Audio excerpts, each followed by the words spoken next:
amazing. They're at McDonald's now. Mega cool Beetleborgs metallics gear.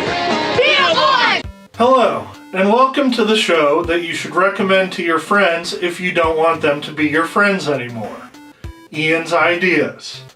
This episode is dedicated to Earth's greatest heroes. The Avengers? Nope. The Justice League? Not a chance. They're big. They're bad. They're Beetleborgs. Big bad Beetleborgs. Big bad Beetleborgs. With the roaring success of Power Rangers, SABAN started pumping out similar shows. VR Troopers and The Masked Rider, but I felt that Beetleborgs was a little more unique. For one, it actually starred kids, and I was a kid, so I thought I could relate. It wasn't a bunch of 30-somethings playing high schoolers. Look, I'm not saying that this show is better than the Power Rangers. The Power Rangers was my life, and it still is today. I mean, look at my wallet. Look at my shirt. Take a look at these. And these. And these. It's morphin' time. Tyrannosaurus.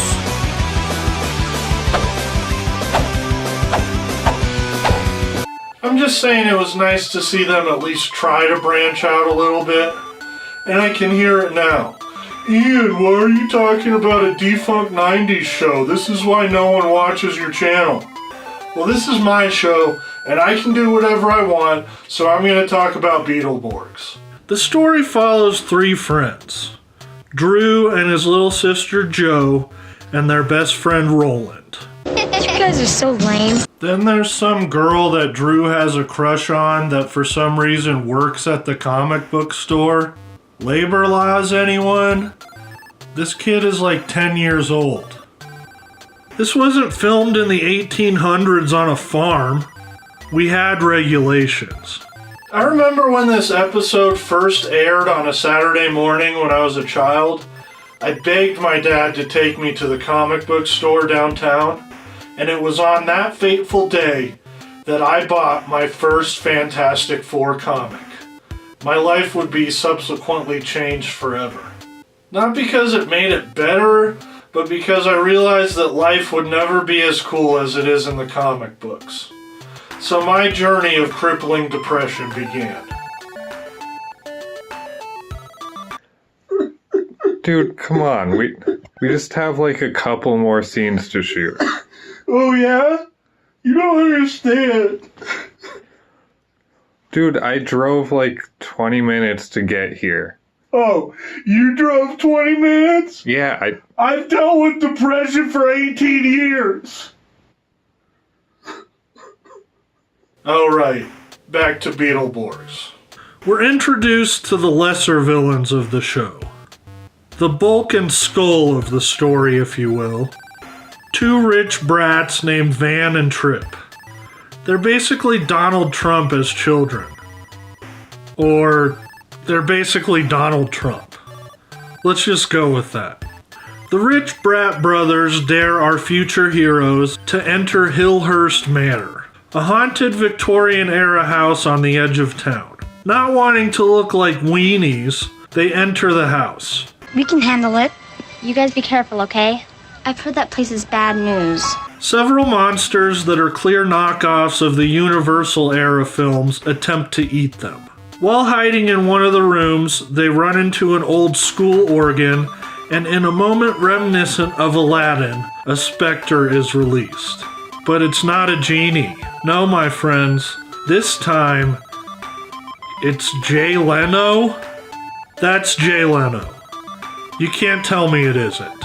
Well, hello there, little man. I guess when he's not scamming Conan O'Brien, he likes to hang out in pipe organs. So it turns out he kind of is a genie because he offers the kids one wish. One wish? I guess the rumors about you being a stingy jerk are true. Conan only got one wish too, and you took that away. And yeah, I realize this was like 10 years ago, but some wounds never heal. I hate you, Jay Leno. The kids settle on a wish.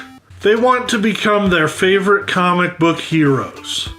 The big bad Beetleborgs. Metallic metal creature things. Their wish is granted, and they murder Jay Leno in cold blood with their newly received powers. Okay, they don't actually do that, but they do in my fan fiction version. That was the last Jay Leno reference, I promise. Whoa, this is so cool! I'm the blue stinger board. Check out my stinger blade. Unfortunately, in becoming the Beetleborgs, the villains from the comic book are also released from their inky prison. This includes our main protagonist, Vexor. He's not very scary. He kind of looks like something that fell off one of the buildings in Tomorrowland. But Vexor can summon other villains to do his dirty work from the pages of the comic at any point he wants. Okay, so I understand that the Beetleborgs are supposedly the heroes in this show, but isn't this whole thing their fault?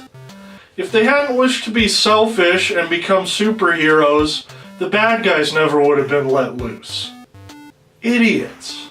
But anyways, the stage is set, we have our heroes, we have our villains, and the fate of the entire world rests in the hands of the big bad Beetleborgs. Will they be able to save the day? Or will Earth be blown into oblivion? You'll have to watch for yourself and find out. So Shout Factory came out with a pretty nice DVD set a few years back. I don't know how available it still is, but I do think it's worth getting if you come across it. Alternatively, the show is on Netflix, so you really have no excuse not to watch it. Well, except for the fact that you'd be watching a crappy 90s show for children.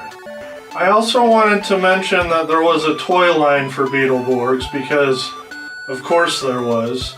Here's a couple of the figures. I rarely come across these, so when I do, I always pick them up. And they look pretty good in the collection. New Beetleborg metallic action figures, each sold separately. Bandai, action to satisfaction.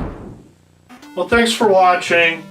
Be sure to leave a like and comment below. Hit that subscribe button if you haven't.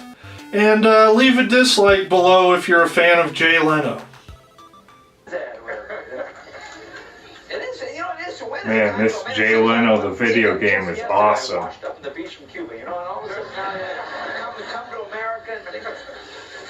I realized I'm the only 50-year-old guy in Hollywood now. His hair is... Dude, what the hell, man?